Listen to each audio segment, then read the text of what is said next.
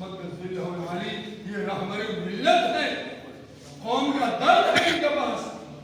میں نے دیکھا ہے ہر جگہ مدرسے کی بات ہوتی ہے، اپنے بچوں کو مدرسہ میں بھیجو، اپنے غریبوں سے لا کر بھی کہتے ہیں کہ تم مدرسے میں بچے کو بھیجو. ان کو ایک فکر اختیار ہے کہ بچے کو کوئی بھی بچہ قرآن پڑھنا ہے. اللہ